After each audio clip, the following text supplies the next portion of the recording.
Hello मेरे प्यारे दोस्तों, दोबारा से हाजिरी हुई है। हज़रत वाला से मुस्लिम भाई ने पाकिस्तान से जो सवाल किए हैं, उस मुस्लिम भाई का सवाल इस आयत के ज़रिए से हुआ है। उसकी गुफ्तगू इस आयत में छुपी हुई है कि इन्नल्लज़ीना कफ़रू मिन अहलिल किताबि वल मुशरिकीन फ़ी नारि जहन्नम ख़ालिदीन फ़ीहा उलाइका हुम शर्रुल बरिया।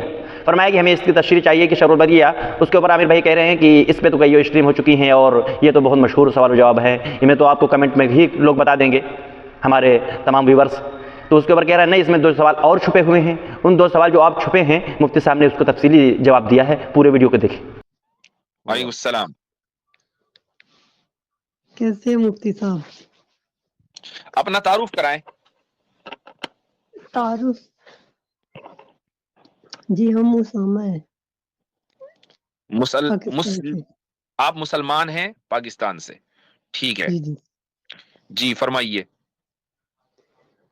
जी आमिर भाई से मेरा एक सवाल था। मैं कुछ दिन पहले इनकी स्ट्रीम देख रहा था। इनकी ये जो उलाइका इन्नल्लज़ीना कफ़रू मिन अहलिल किताबि वल मुशरिकीन फ़ी नारि जहन्नम ख़ालिदीन फ़ीहा उलाइका हुम शर्रुल बरिया, ये वाली जो आयत है, इसमें शर्रुल बरिया से क्या मुराद है? इसकी आप तफसीर बताएं। यार इस पे तो पूरा प्रोग्राम था। हाँ, फिर हमें शर्रुल बरिया क्यों कहते हो? तो उस प्रोग्राम के स्टार्ट में तो डिटेल बयान की थी। फिर मुफ्ती साहब ने भी कितने ही प्रोग्राम्स में ये तो सवाल इतने तवातुर से पूछा जाता है, तो ये तो अब हमारे आप कमेंट्स में पूछेंगे तो हमारे आपको ऑडियंस ही आपको इतना जवाब दे देगी माशाल्लाह। नहीं, उनको पता इसमें मुझे पता तो है, पर 2 जवाब है ना। एक मैंने जवाब सुना था, उन्होंने कहा, एक बंदे ने जवाब दिया था कि इसमें वो लोग मुराद हैं जो जहन्नम में चले जाएंगे, वो लोग मखसूस हैं जो जहन्नम में चले गए हैं। और दूसरा, आप तो बिल्कुल आम कर रहे थे कि कोई भी काफिर हो, मुशरिक। अच्छा, एक नॉलेज इस्लाम आ गया, रुक जाइए। अच्छा, ये जो आयत है जो आप पढ़ रहे हैं सूरे बलद में, अल्लाह ताला क्या कह रहा है? अल्लाह ताला ये कह रहा है कि इन्नल लदीना कफरू मिन अहलिल किताबी, अहले कुफ्फार यानी अहले किताब और मुशरिकीन, फी नारी जहन्नम खालिदीन फीहा, ये जहन्नम की आग में होंगे, हमेशा रहेंगे। उसके बाद उलाइका हुम शर्रुल बरिया, उलाइका यानी वो कुफ्फार जो कुफुर की हालत में मर रहे हैं, यही शर्रुल बरिया है। शर्रुल बरिया क्यों है? उसका उनके शर्रुल बरिया होने का नतीजा यह है कि जहन्नम की आग में हमेशा जलेंगे। यानी शर्रुल बरिया होना सबब है और जहन्नम की आग में जलना उसका नतीजा है। सबब को तो पहले ही आना है ना, सबब और नतीजा दोनों एक साथ तो नहीं होंगे। यानी ये इस तरह मुस्तफा भाई इसको यूं समझे, आम है कि मखसूस है।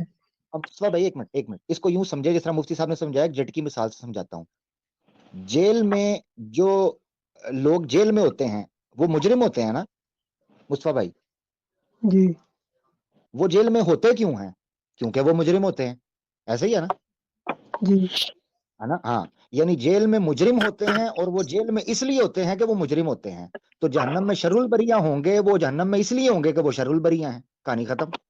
ठीक है भाई जी, समझ में आ गया जी। पर एक और सवाल है, पर उससे पहले वो तो अल्टीमेट है ना। अल्टीमेट से पहले जो आम अभी इम्तिहान है ना, जैसे दुनिया इम्तिहान गाह है, हम यहाँ पे भी किसी को कह सकते हैं क्या ये काफिर है, ये शर्रुल बरी है? ये तो नहीं कह सकते ना। मैं आपकी बात समझ गया हूँ। उस पर मुफ्ती साहब ने बड़ी जबरदस्त बात कर दी है। देखें मेरी बात सुने, चोर और मुजरिम या कोई भी जो जुर्म है, जब वो जुर्म करेगा वो तब तक मुजरिम ही रहेगा। वो माफी मांग लेता है, तौबा कर लेता है, तो चीजें वापस पलट आती हैं, उसमें तो कोई मसला नहीं है। ये तो कॉमन सेंस की बात।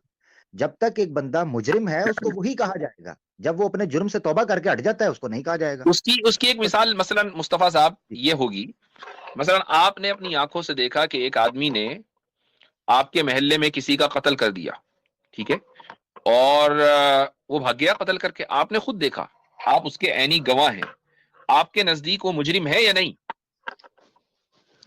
जी, मुजरिम तो है। आपके नजदीक वो मुजरिम है, अभी उसका जुर्म साबित नहीं हुआ अदालत में, लेकिन आप चूंकि उसके ऐनी गवाह हैं तो आप उसको मुजरिम ही कहेंगे। और मैं कहता हूं कि अदालत में जाके वो छूट भी जाए गलत और सबूतों की बुनियाद पर, आप तब भी ये कहेंगे मैंने चूंकि देखा है मैं तो उसको मुजरिम ही मानूंगा। तो भाई शर्रुल बरिया होना भी दरअसल जहन्नम में हमेशा रहने का सबब है। अब अगर हम किसी को कुफर की हालत में देख रहे हैं اور کسی کو دیکھ رہے ہیں کہ وہ بلاسفیمی کر رہا ہے، کسی کو دیکھ رہے ہیں کہ حق واضح ہونے کے بعد قبول نہیں کر رہا ہے، کسی کو دیکھ رہے ہیں کہ وہ اپنی آبا و اجداد کی روایتوں پر اس لیے چمٹا پڑا ہے کہ اس کے آبا و اجداد یہ حرکتیں کرتے چلے آ رہے تھے، وہ اپنے آبا و اجداد کو مقدس سمجھ رہا ہے، جبکہ ان کی کوئی حیثیت نہیں ہے، جبکہ ان کی وہی حیثیت ہے جو آپ کسی بھی عام انسان کی ہے، محض اس لیے کہ وہ زمانے میں 200 سال اور 400 سال یا 4000 سال پہلے پیدا ہو گئے، اس سے یہ چیز ان کو مقدس نہیں بناتی. تو پھر اس کے شر البریہ اور مجرم ہونے میں کیا شک رہ گیا بھائی؟